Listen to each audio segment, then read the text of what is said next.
سلامونه ملتا دغه پیغام پورا وګورئ او بیا یې مخې ته شیر کوي چې ټول ملت خبر شي. اوس مخکې سات مې د جمعیت علماء اسلام یو کانفرنس وکړه چې په هغې کې علماء کرامو دا ویلي چې موږ لا په 3 ورځو کې قاتل پکار دی او چې قاتل میلاو نشو بیا به موږ خپل لای عمل شروع کوو. زه د پښتون وطن هغه ځوانانو ته مخاطب یم څوک چې د قام او د اولس په ننګ باندې هر وخت کې ننګ کړی دی. نن بیا د ننګ وخت دی.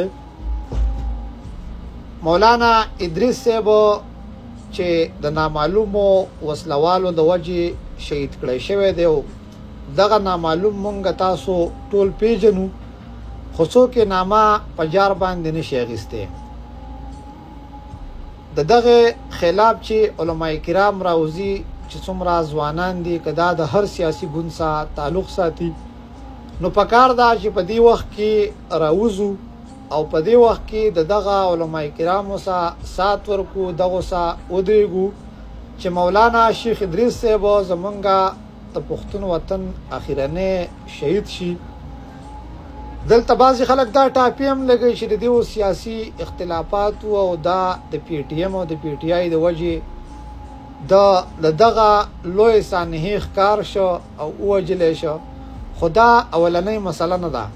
مولانا خانزیب چا شهید که، مفتی منیر شاکر صاحب چا شهید که، مولانا سمیع الحق صاحب چا شهید که، دغه شانته کې د جمعیت علماء اسلام چې کومه سردار علي حقانی صاحب هغه چا شهید که. دغه شانته کې که تاسو وګورئ د پښتون وطن ډېر ځوانان دغه شان شهید کړل شوي دي، خو د هغې نه پس پښتانه 3 ورځې لکه د چرګانو بړنګېدلي دي او بیا یې قصه خاموشه کړې ده. اوس به د جمعیت علماء اسلام راوځي. زما د ټول پښتون ملت د طرفه اولنۍ دغه مطالبه ده چې یو دی د شیخ ادریس صاحب قاتل پیدا کړی شي، بیا د مفتی منیر شاکر صاحب، د مولانا خانزیب صاحب شاکر د دغو قاتلان پیدا کړی شي، او بل د پښتونخوا اختیارات دی د فوج د لاسو نه واغیستی شي او د پښتونخوا اختیارات دی پولیسو ته حواله کړی شي. دا زمونږ د خپل پښتون وطن ځوانان دي، دا د خپل وطن ساتنه کولی شي. خو دا ما تم پته ده او دا تا تم پته ده چې دغه بې اختیاره دي، او بیا چې تاسو کله د خبرې وخت راشي نو بیا تاسو د فوجي نامه نشئ اخیستی او د ټولو نه مخکې اول زه او بیا تاسو په دقه پولیسو ته مونږ کنزلیم کوو، مونږ دغو ته رد بدې م وایو، مونږ دغو ته ستغې سپورې م وایو. الن کې دغه اجزانان په خپله محفوظ نه دي. دا څویم پولیس سټیشن شو، دا څویم پولیس لاین شو، دا څومره افسران اقبال ډي اس پي اقبال مومن ډي اس پي چې کوم هغه هم د دغه ادارو د وجې په حق وینا او په سچه وینا باندې شهید کړل شوی. ولې چې پښتنو طاهر داول د اسلام آباد نه اوچت شو، په افغانستان کې 3-4 ورځې پس د هغه پته ولګېده. دا د پښتون وطن پښتونه که ملا شي، که ډم شي، که نایي شي او که هر څه شي که نه، پښتونه نو پرېږدي دي نه، وجنې دي.